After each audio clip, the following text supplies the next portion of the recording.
Okay, good morning, everyone, and welcome to our Campfire event for today. I'm Tristan Walker from the Office of Innovation and Change, and delighted to have you all here. Next slide, please, Maria. Today, the event will focus on automation and jobs, past, present, and future. And I'm delighted to have with us Professor Carl Frey, the Director of the Future of Work, Oxford Martin School, University of Oxford. Just a little bit about Professor Frey. He has served as an advisor and consultant to various international organizations, think tanks, government, business, including G20, OECD, European Commission, United Nations, and several Fortune 500 companies. He's also an op-ed contributor to the FT, Foreign Affairs, Scientific American, and the Wall Street Journal, where he's written extensively on the economics of artificial intelligence, history of technology, future of work, and of course this is what we will partially be discussing today. He co-authored The Future of Employment, How Susceptible Are Jobs to Computerization, where he estimated that 47% of jobs are at risk of automation. And his academic work has been featured in over 100 media outlets, and his most recent book, The Technology Trap, was selected as a Financial Times Best Book of the Year in 2019. Just a few housekeeping rules before I hand over to Professor Frey. For our internal audience at the IMF, please remain on mute until after the presentation when we get to the Q&A, and I'll call on you if you have a question. If you have questions for Professor Frey or comments, please put those in the chat function and we'll come to those afterwards. We should have plenty of time for questions, which is great. And for all participants, we will have a quick feedback poll at the end. We'll share the details of how to get that right at the end of the session, and be very happy if you could please complete that. One more quick announcement from me. Just a heads up that next week we are featuring a conversation between our managing director, Kristalina Georgieva, and Microsoft's president, Brad Smith.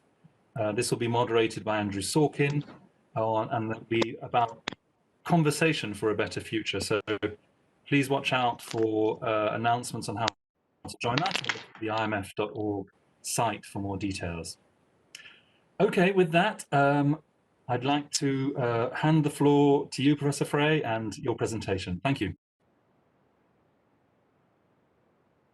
So thank you very much, Tristan, for that very kind and generous introduction. It's a real pleasure to be here with you today and having the opportunity to share with you some of the work that we've been doing here at the Oxford Martin School surrounding automation and the future of jobs and work. Now, as some of you may have noted, most debates these days are quite polarized. And I think the debate surrounding automation is no exception. So on the one hand, you have a lot of people, mostly engineers and people in the tech industry, who think that artificial intelligence is going to render a lot of jobs redundant, cause widespread technological unemployment, and could even mean the end of work as we know it. On the other hand, we have a lot of people that point to history, mostly economists, I should say, saying that, well, we had mechanization for at least 200 years, and as a result of that, we're richer and better off. Why should we feel concerned about automation? So what I tried to do in my recent book is really ask the question, should we feel reassured if the future of automation mirrors the past? And I should probably say that the book was written well before the pandemic, which I didn't anticipate. But I think that the themes in the book has actually been, if anything, made more relevant as a consequence. And we will hopefully have some time to get into that at the end of the talk with the future outlook as well. Now, looking at the past and the history of automation, I think it's useful to distinguish between different episodes. And I think those different episodes are best distinguished by the types of technologies that have been predominant during these periods of time.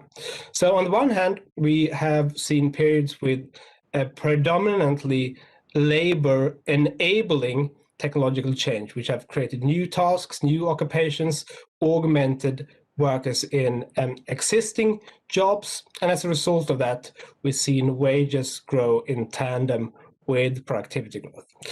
On the other hand, we've seen episodes of predominantly labor replacing technological change where machines have taken over the jobs of loom weavers, of laundresses, of elevator operators, and all sorts of different occupations. And then one of the sort of key points I try to make in the book is that periods of labor replacing technological change have generally been a bit more disruptive. They've often been accompanied by social unrest. Economic polarization has often translated into political polarization. And frequently in history, we've seen the losers to new technologies trying to resist the introduction of them. And their success has naturally depended on their political clout or the political power in society. And one reason I argue that the first industrial revolution first took off in the 18th century and not several centuries before is actually that craft guilds had significant political clout and managed to resist the introduction of new technologies quite successfully in Europe, China, and in Britain as well. And I think it is important to remember that many occupations that exist today, on the one hand, didn't exist 100 years ago, but many occupations that were quite common in 1900 no longer exist today. And it is important to remember the fates of the workers in those occupations and how they reacted to technological changes at the time. And one occupation, which was actually sort of a neighborhood institution here in Oxford, which had existed for several centuries, is the occupation of the lamplighter. And most people surely benefited from the introduction of electricity in our cities. It's made our streets better and brighter, but many lamplighters didn't benefit. And even though early electric lights were regulated actually from the streets, that didn't really benefit the people who used to ignite oil and gas lamps, because it made the occupation so simple so that children could simply switch off the lights on the way home from to schools in the morning. And as a consequence, lamplighters on several occasions actually resisted the introduction of electric streetlights. In Brussels, for example, they took the streets over the fear of losing their jobs. The entire situation escalated. It ended with them raiding police headquarters, and the army eventually had to be sent in to resolve the situation. Now, if we take a longer view of history, though, it's easy to ridicule people like the lamplighters, because before the first industrial revolution, economic growth was slow across the entire world.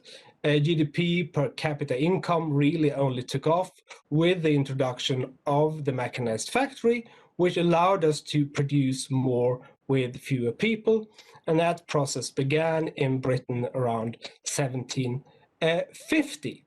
And I think that it is illustrative to actually look at how people fared during this period of time, because we know that the first industrial revolution created unprecedented riches over the long run, but it also created significant disruption in the short run.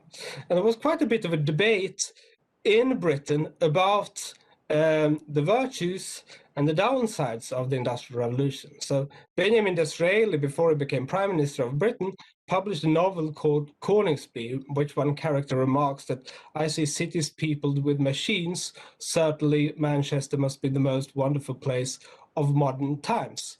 The very same year that Coningsby was published, Frederick Engels published his work on the condition of the working class in England. And needless to say, Engels had a very different take on what machinery was doing to the workforce. He argued that it only served to put downward pressure on people's wages, relieved a lot of people of their jobs altogether, and would lead to the immiseration of the working class. And needless to say, Engels was wrong about the long run, but it was actually fairly on target about the period he lived through. Because even as the British economy took off and output growth expanded by some 50% between 1770 and 1840, wages were stagnant and probably even falling at the lower end of the income distribution. And the puzzling question then from the economist's point of view is that why would then people have voluntarily agreed to participate in the industrialization process if it reduced their utility? And I think the simple answer to that question is that they didn't, right? They resisted mechanization on various occasions. They rioted against the mechanized factory. They petitioned to Parliament to block the introduction of new technologies. And how did the British government respond? Well, on several occasions, again, actually, by sending out the army. And the army that was taken against the Luddite riots in 1811 was actually larger than the army that had been taken against Napoleon in the Peninsular War of 1808. So I think it's fair to say that revolutionary technologies bred some political revolutionaries as well along the way. Now, where am I going with all of this? Well, the point is certainly not that we're going to live through the same episode of social upheaval all over again. But I do think that it's noteworthy that in the United States and Britain in particular, which are frontier economies, levels of income inequality have been approaching levels not seen since the first industrial revolution. And the driver of all of this is surely not mechanized factory, it's surely not steam engines, but it's various types of computer technologies. Now, computer technologies have obviously existed for a long time, but they haven't been widely used in production for that long. So the ENIAC, the first electronic computer, for example, consisted of 18,000 vacuum tubes, and as a result, it wasn't applied in any offices at all. It really took the microprocessor and the personal computer for automation to take off on wider scale.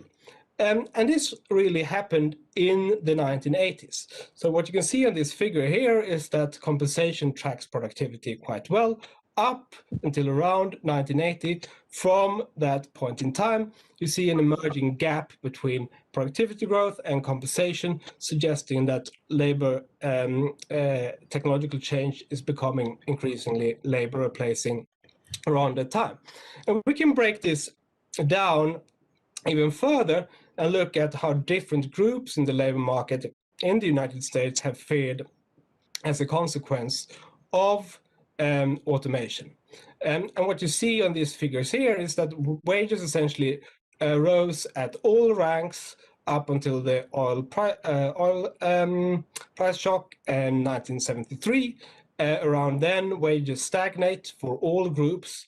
And then beginning in the 1980s, you see that the wages of primarily high school dropouts and of people with no more than a high school degree, their wages, and this is predominantly among men, their wages have fallen for 3 to 4 consecutive decades. So it's not just a question of rising inequality. We've seen that certain groups in the labor market have seen their earnings capacity reduced as a result of it. Now, obviously, this can be globalization as well as automation. But I think it's important to note that, first of all, while the manufacturing employment share in the United States has fallen quite dramatically, the manufacturing share of real GDP has been almost constant. So the amount of goods and the amount of stuff that is still being produced is still quite significant, but it's being produced with fewer workers. We also see that even in countries like China, manufacturing jobs have been in decline, and some 12 million manufacturing jobs have actually disappeared since 2013. So even in the factory of the world, manufacturing jobs are disappearing. Some of those are moving to low-cost countries like Thailand and Vietnam. But it's also true that China is using more and more robots in production. And this is part of a broader tendency, which Danny Roderick has called premature deindustrialization. The fact that manufacturing employment in China, in Brazil, in India has already peaked, and it's peaked at much lower levels than it did in the industrial West some 50 years ago. So this is primarily, I would say, a story about automation. Now, if you look at the political economy of this, obviously most of the discussion has been around the impacts on trade. And Donald Trump, during the 2016 election, famously bashed China and Mexico and other countries quite a bit. But if we look at where sort of the swing votes came from, they came from three sort of key states: Michigan, Wisconsin, and Pennsylvania, which have been part of the Democratic sort of blue wall, which have been won by the Democratic Party every election since 1992, all of a sudden opted for Trump. And if you look at the electoral districts in the Rust Belt, they aren't at all really exposed to Chinese imports. Those are sort of south of the Rust Belts.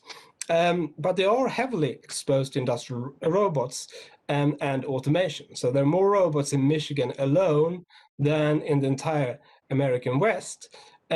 So in certain pockets of the labor market, though it was doing quite well before the pandemic, jobs were, or communities were, being significantly affected by automation. And what we show in this paper is that automation can really explain quite a bit on which type of electoral districts that swung in favor of Trump.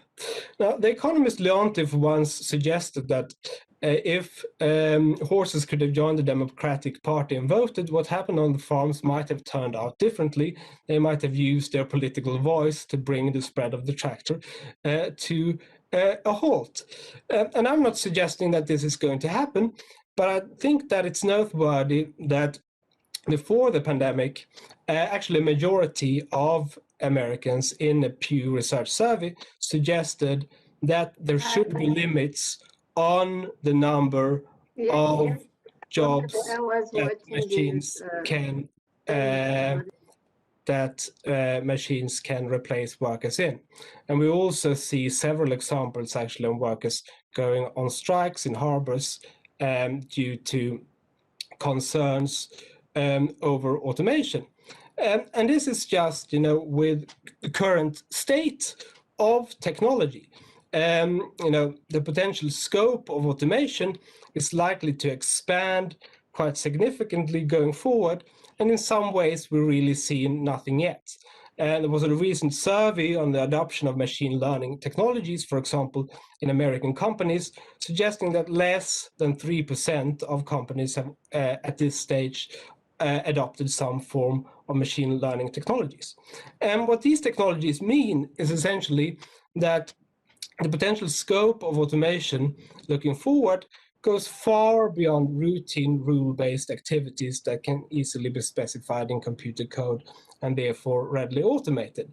What machine learning does is that it allows technologies to infer the rules of the game themselves through the data trails that people leave behind. And this is what's driving anything from sort of document review to translation work to autonomous vehicles. And you might obviously say that, Google Translate, I used it yesterday, and it's not that great, is it? And autonomous vehicles, where are they? And there's certainly some truth to that, but I think it's important also to bear in mind that every revolution in new technology started with imperfect technology. So the early steam engines that powered much of the Industrial Revolution, for example, were mainly used to drain coal mines, and even that they didn't do particularly well, but eventually they powered economic growth in Britain and around the world. Now, even though machine capabilities are increasing quite significantly, there are a number of bottlenecks to automation that persist. And this is the paper that Tristan mentioned earlier, where we estimated that roughly 47% of American jobs are exposed to automation. And those are essentially jobs that don't involve three categories of tasks. So they don't involve any type of complex social interactions. They don't involve creativity in terms of coming up with new ideas and developing new types of artifacts. And they don't involve any complex perception and manipulation tasks. So these are sort of the key bottlenecks to automation, we argue in the paper, that still persist. And when we published the paper of how exposed different jobs are to automation some time ago now, we also published a list of 702 occupations and their relative exposure to automation. And you can imagine that some people went through this list quite in some detail and managed to find some silly examples. And one very silly example was fashion models, which we find are exposed to automation in that paper. But automated fashion models actually now already exist. So the models you can see on these pictures here have been created by what is called generative adversarial networks from thousands of pictures. They have their own Instagram accounts, and they are already being used in production. Now, one point that we didn't discuss that much in the paper is the potential pace of automation. So we very much discussed the scope of automation, which we think is significant, but automation historically has often happened in spurts. And there are a lot of people that now believe that this pandemic is likely to accelerate automation. And there are some reasons to believe that. So for example, if we look at the Great Recession, which was nowhere nearly as deep as this recession has been, we saw that these routine rule-based jobs disappeared quite rapidly during the recession, along with many other jobs. But while non-routine jobs have rebounded since, routine, both manual and cognitive routine jobs, haven't rebounded. And that is in part, some studies show, the consequence of increasingly cash-strapped consumers opting for cheaper goods and services that are produced using more automation technology. So if more people, for example, go to McDonald's rather than going to a restaurant, that increases the level of automation in the economy and potentially also exacerbates the recession. Similarly, we see that many businesses during the Great Recession cut jobs during the recession, but then rather than rehiring, automated some tasks. And I think there are reasons to be concerned that that could happen as a consequence of COVID. Yet, obviously, we are still to see whether those occupations will rebound, but you can see the dip in this slide here. It's been more significant than during the Great Recession. Now, if we look at the type of jobs that are most likely to be affected, what we found in our paper is that it's not sort of the jobs of doctors and lawyers that are highly exposed to automation. It's primarily low-skill, low-income jobs that, like those of truck drivers, like those of receptionists, like those of people working in call centers, and so on. And when President Obama's Council of Economic Advisors used our automation probabilities to sort them by income, what they find is that the median probability of automation for occupations earning less than $20 is 83%. For those earning more than $40, it's around 4%. So the people that have been most affected by the pandemic itself are also most likely to be affected by these automation technologies going forward. At the same time, we have been seeing also a lot of new type of jobs emerging. And one way you can identify new types of work is by looking at official occupational classifications, which are updated every decade. And then you can do a string match to identify new job titles. And building on work of Jeffrey Lynn, what we tried to do in a recent paper is to look at where new type of jobs are emerging decade by decade. And what we do see is that there is a significant shift around 1980 when most new jobs become related to computer technologies, and those jobs in turn being highly clustered in cities with already a relatively significant share of people in knowledge work and knowledge industries. So it seems to be the case that new types of jobs are increasingly being clustered in skilled cities since the 1980s. Now, the pandemic might, of course, change that. So a lot of people now that work from home are primarily in knowledge type of jobs. And what we estimate in recent paper is that financial services, education and health, professional and business services, those are the type of jobs that are most prone to be done remotely.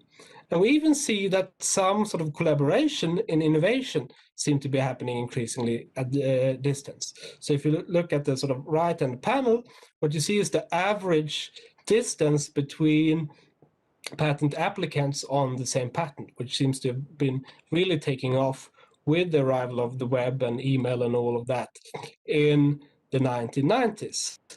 But I think it's important to remember that those people had to meet somewhere in order to decide to set up a collaboration, right? And there are quite a few studies showing that when important conferences get cancelled, for example, innovation and collaboration seems to suffer. If you randomly sort of allocate people into the same room at the conference, those people are much more likely to collaborate. So this sort of sporadic in-person type of interactions do really matters, especially in the early stages of a product or a project lifecycle. So for me as an academic, for example, when I write a new article, I want to go to conferences, I want to go to dinners, I want to debate and discuss to sort of collect new ideas. But at some point, I just want to execute. And at that point, I'm very happy to sit at home peacefully and just write up the paper.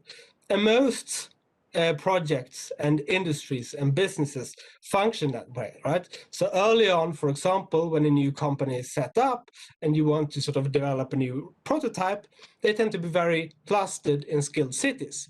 But once knowledge spillovers matter less and production becomes more standardized and routinized, those jobs tend to migrate. And that was a very powerful source of convergence in the United States and in many European countries up until the 1980s, because manufacturing businesses at some point moved out to the hinterland where housing and real estate was cheaper. But what has increasingly happened in this sort of age of automation is when something becomes routinized and standardized, it also becomes increasingly automatable and offshoreable.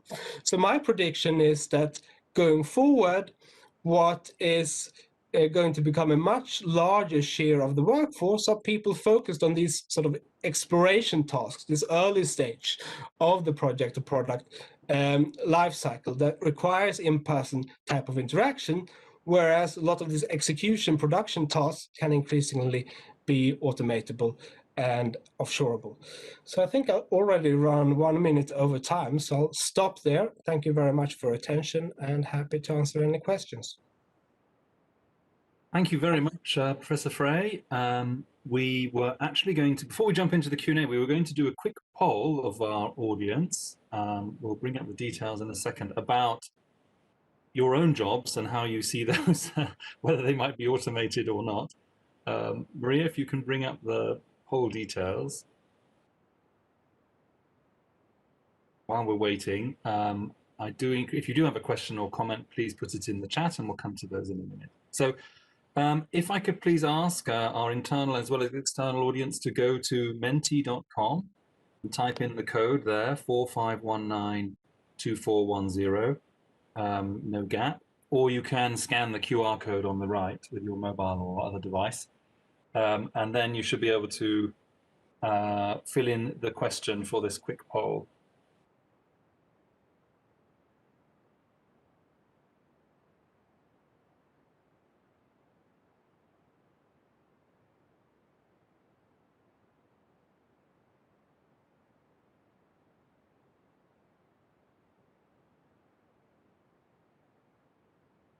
Maria, should we go to the results page just so we can see if people are starting to, oh yeah, there we go. People are starting to complete it already. So do you think your job can be automated offshore, both or neither?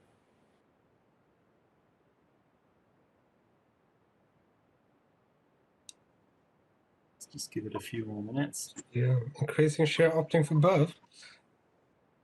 It's true.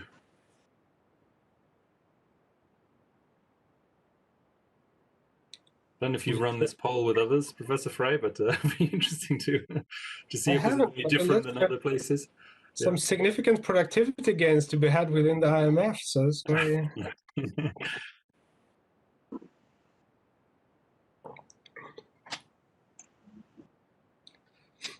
I don't know, neither is taking over.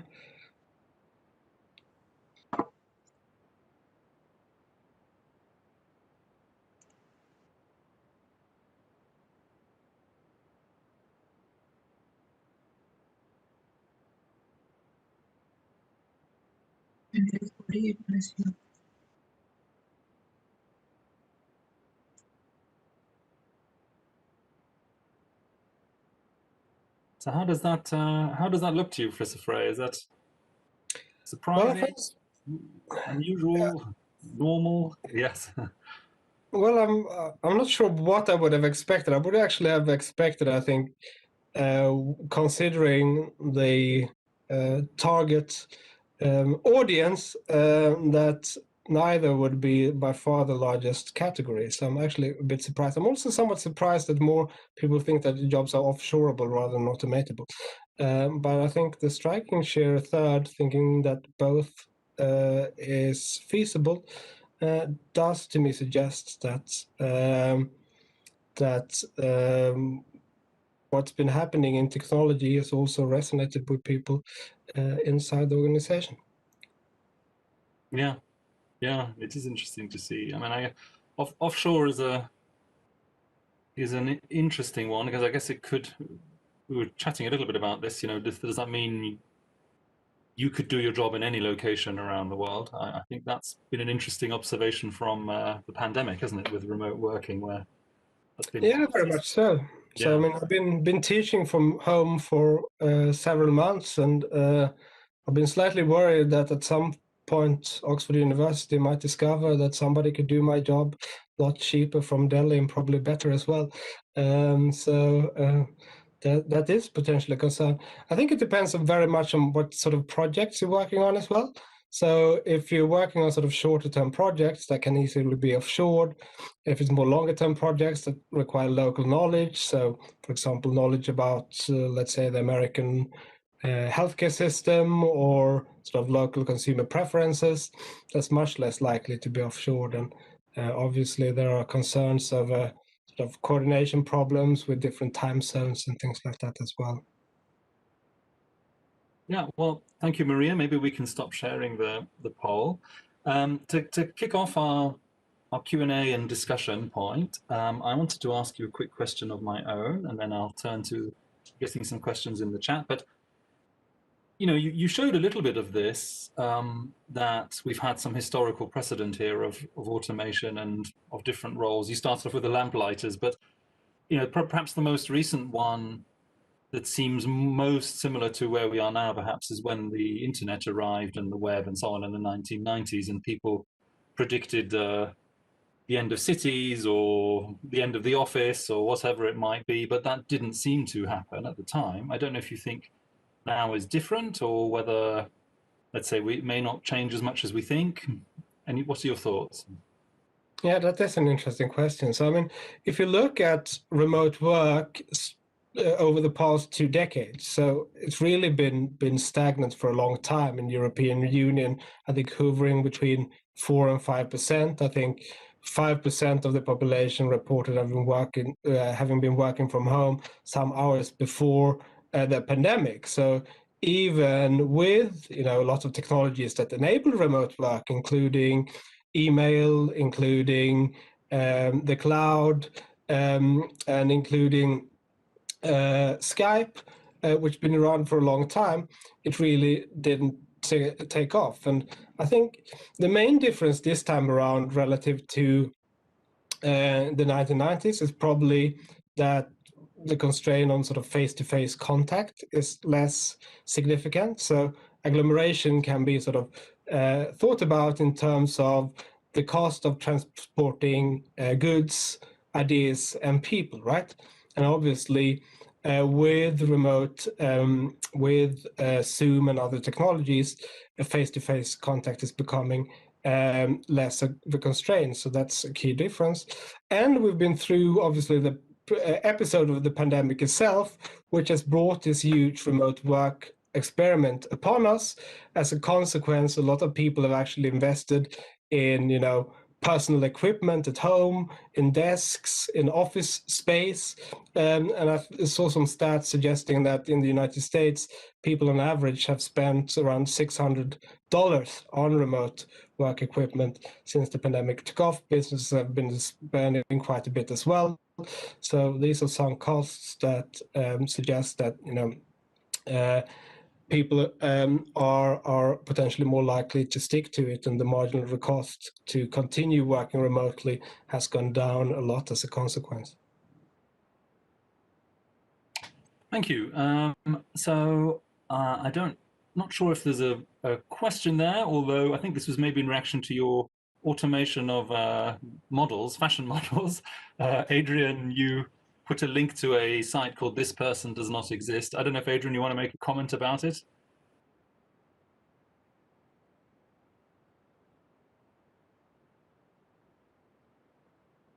It's basically a site, I haven't checked it out, but basically pictures made up of composites of thousands of real people, which is sort of a way, I guess, of creating what seem like real people, but they're not real people, for use in automation. And Henry Wright shared an article about white-collar workers and automation in the New York Times this past Sunday. I don't know if, Henry, you want to unmute and talk a little bit about it? Sure, thanks, Tristan.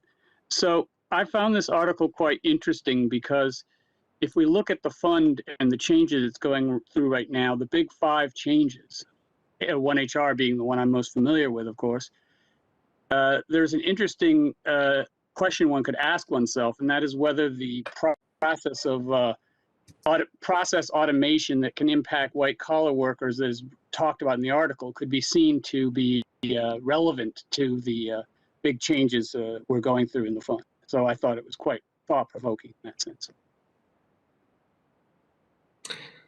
There is a comment in there as well on which I think makes a good point on sort of the distinction between automatable jobs and non-automatable jobs being a bit binary, and in reality being more about individual tasks being automated away. And I think that's an important point. I think historically it's been both. So if you look at elevator operators, lamplighters, laundresses, a lot of these jobs, we've seen entire jobs being automated away. And most of the automation that has actually happened in terms of, automation of individual tasks have probably been even more disruptive to the labor market than the automation of occupations, right? So the occupation of the farm laborer, for example, is still in official classifications.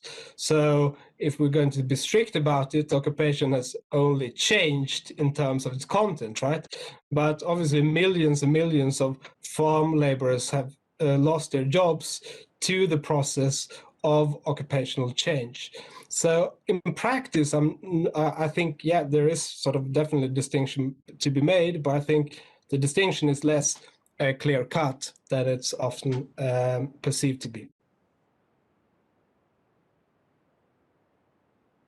Thank you. Barry, I don't know if you wanted to come back on that and add to that. No, I think Dr. Frey says it exactly correctly. Yeah. Okay, thanks a lot. Vladimir, you say not all IMF employees are economists. Yes, many IT jobs have already been offshored. I don't know if you wanted to add any more on that.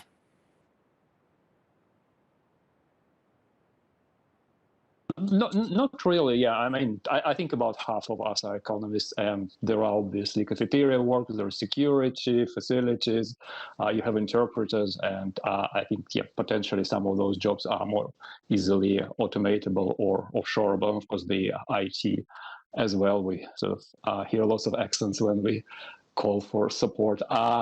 I think maybe, if I may, can I ask a question in terms of, so there are these cycles, right? So you have some sort of new disruptive technology, and then sort of there is disruption, and then it takes time for the economy to find a new equilibrium. So I was wondering, what is this typical lag, if there is one, and also if they have been getting shorter or longer over time with the new technologies? Thank you. So that's a very good question. So I think the short answer is that those lags have been getting shorter. So I mean, if you look at the steam engine, it would be something like eight decades before it has sort of a significant impact on productivity growth. With electrification, it would be something like 4 or 5 decades. With ICT, is probably sort of around 2 decades. So I mean, it depends a little bit on sort of from when do you actually date the computer revolution, for example. It's been a gradual process, but I think overall it seems to be the case that these sort of cycles are getting shorter. That said, I think there is sort of a limit to how much shorter they can get, because obviously every new technology requires a lot of complementary investment in organizational structures, investment in skills. So when it came to tractor adoption, for example, one of the key bottlenecks was actually getting tractor operators. There were very few tractor operators in the United States at the beginning of the 20th century, and was only really when sort of colleges for tractor operators were set up that sort of tractor adoption really accelerated. So because you always have to deal with organizational structures and people, things are never happening quite as fast as would sometimes be suggested in the news. But overall, I think that the cycles are getting shorter. Thank you, Vladimir. Pearl, you shared a website, Will Robots Take My Job? Sounds interesting. I don't know if you want to share a bit about that. Thanks.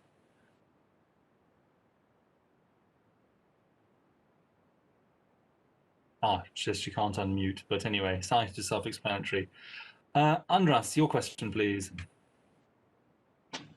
Yeah, thank you, Professor Frey, for this thought-provoking presentation. I had a question about this this view that people say that tasks get automated, but other tasks are being created at the same time, and then the same job titles that we use in this empirical analysis actually are very different collection of tasks that we are just doing different things. But then there is also people who say that, yeah, but the new tasks might require very different skill sets than the old one, and there might be a smaller pool of people who actually can perform them. But that can be driven by two things. Maybe one is just a temporary thing that with more education or more training, the pool of people who can perform the tasks can go back to the original level. So it's more like a transition problem. But I also wonder that maybe there are inherent, just characteristics of people, I don't know, genetics or cognitive capabilities that are not easy to change with just technology. So maybe, and it's a it's a very it might sound an outlandish proposal, but is it possible that the pool of people that can perform the new tasks are just naturally shrinking, and it's not easy to fix this just with education? I don't know if, I put together many questions, I think, but I'm very curious about your opinion on this. It's very good and interesting questions. I've just been reading Henrik's book, The Weirdest People in the World, which is about cultural evolution and how we have adapted to our environments over time, and how that has also sort of changed our biology. So learning to read, for example, increases sort of the span of the information highway in your brain and so on.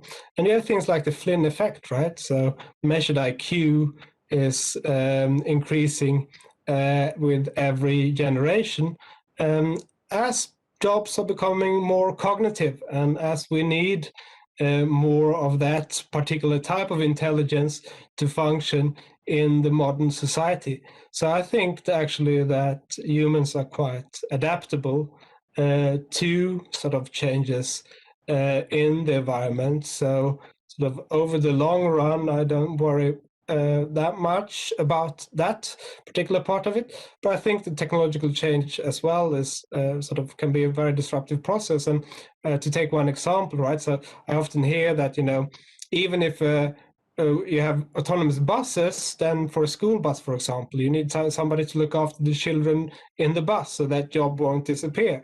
But the person driving in the bus, or the sort of school bus driver, wouldn't even need a driver's license, right? So you would be looking for somebody who's good for taking care of kids. It would be sort of a very different breed of worker.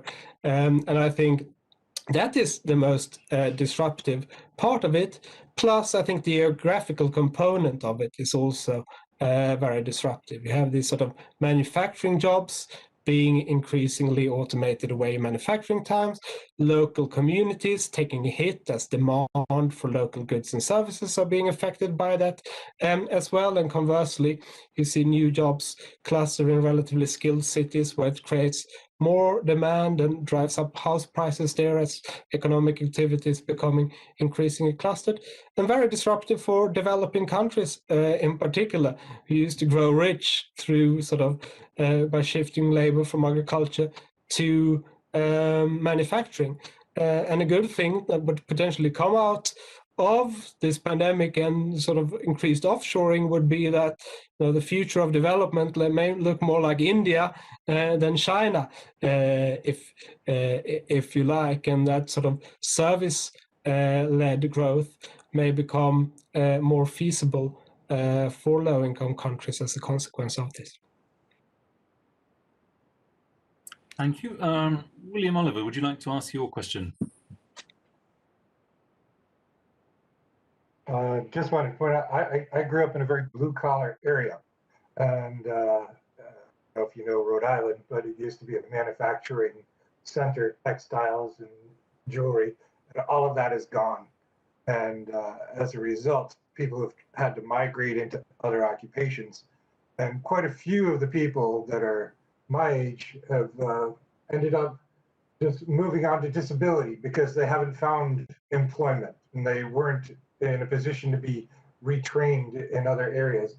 And so my question was, I mean, as these jobs are automated and require higher skills, and you have a certain group of people who are really not in a position to be retrained for these jobs, you reach a point where they are not able to be absorbed into other occupations and become, a sort of an unemployable class. Yeah, so that's a really important point, and it underlines, I think, some work by David Autor, which shows empirically the point you referred to with people switching on to disability assurance. So one example which is close to my heart, which is where I grew up in southern Sweden, is a city called Malmö, which has been receiving a lot of bad press in American media because it's taken a lot of immigrants. But it's actually today a fairly sort of thriving city. It has its problems. but it's doing very well compared to back in the 1990s. So back in the 1990s, Malmö was a city that specialized in building ships. The shipyard closed down. The city did badly for a long time. Along comes the bridge to Copenhagen, which allows people to sort of stay put in Malmö where housing is cheap, commute into Copenhagen where there's sort of greater abundance of jobs. As people stay put in Malmö, most of their sort of income would be spent locally, which then sort of in turn created a sort of boost to the local service economy there, and it's now actually sort of a fairly dynamic place, and actually probably the most dynamic, one of the most dynamic labor markets in Europe, in that Öresund region. So I think a lot that can actually be done by connecting, expanding and declining places. So I think infrastructure is also part of the story.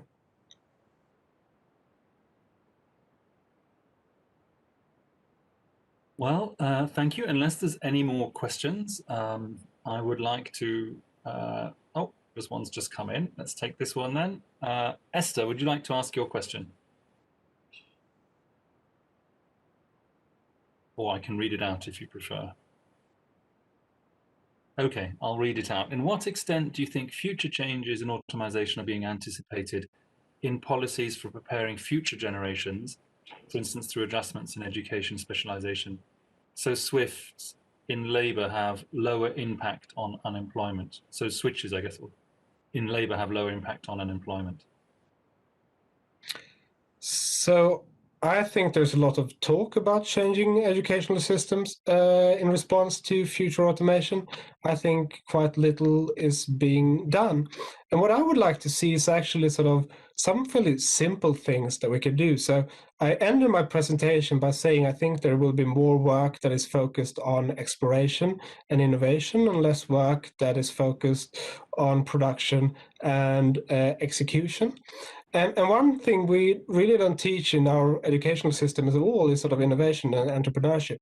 And obviously you can discuss the best way of teaching that, but I think there's quite some compelling evidence to show that one of the key drivers of whether people become an inventor or an entrepreneur is exposure to other entrepreneurs and inventors. So if your parents were an inventor, or if you grew up in a neighborhood where there's a lot of innovation activity going on, you're much more likely to become an inventor yourself. And this is really important for jobs, because most jobs today, and I think this is a forthcoming work by David Autor as well, suggests that 60% of the jobs that people working in the United States today didn't even exist in the 1950s, right? So new types of jobs are really important sources of employment, and those are created by innovation. So by exposing people to inventors and to innovation more earlier in life, in the school years, it doesn't need to be that they take a course on it, but they get some exposure to it. I think that can really do a lot in terms of boosting innovation. Because if you look at innovation policy more broadly today, it's all about, boosting innovation by supporting people who already are inventors. You only care about intellectual property or, sources of funding if you already decided to become an inventor. But, much more can actually be achieved by sort of increasing the pool of potential inventors. So I think there's a lot to be done in that particular domain. Well, thank you very much, Professor Frey. On behalf of all our audience and our participants, thank you for joining our Campfire event. The purpose of these is to gather, discuss, and learn. And so I think you very much achieved that. And thank you. It's very thought-provoking, lots for us to think. And your point about innovation, of course, is very close to my heart on our work on innovation at the IMF. I would like to encourage our participants to please fill out the feedback form. Maria, great if you could share that slide in a minute. But anyway, thank you again, Professor Frey, for giving us your time and your thinking. And please do let us know as your work progresses. Thank you very much for having me. It's been a pleasure. Thank you.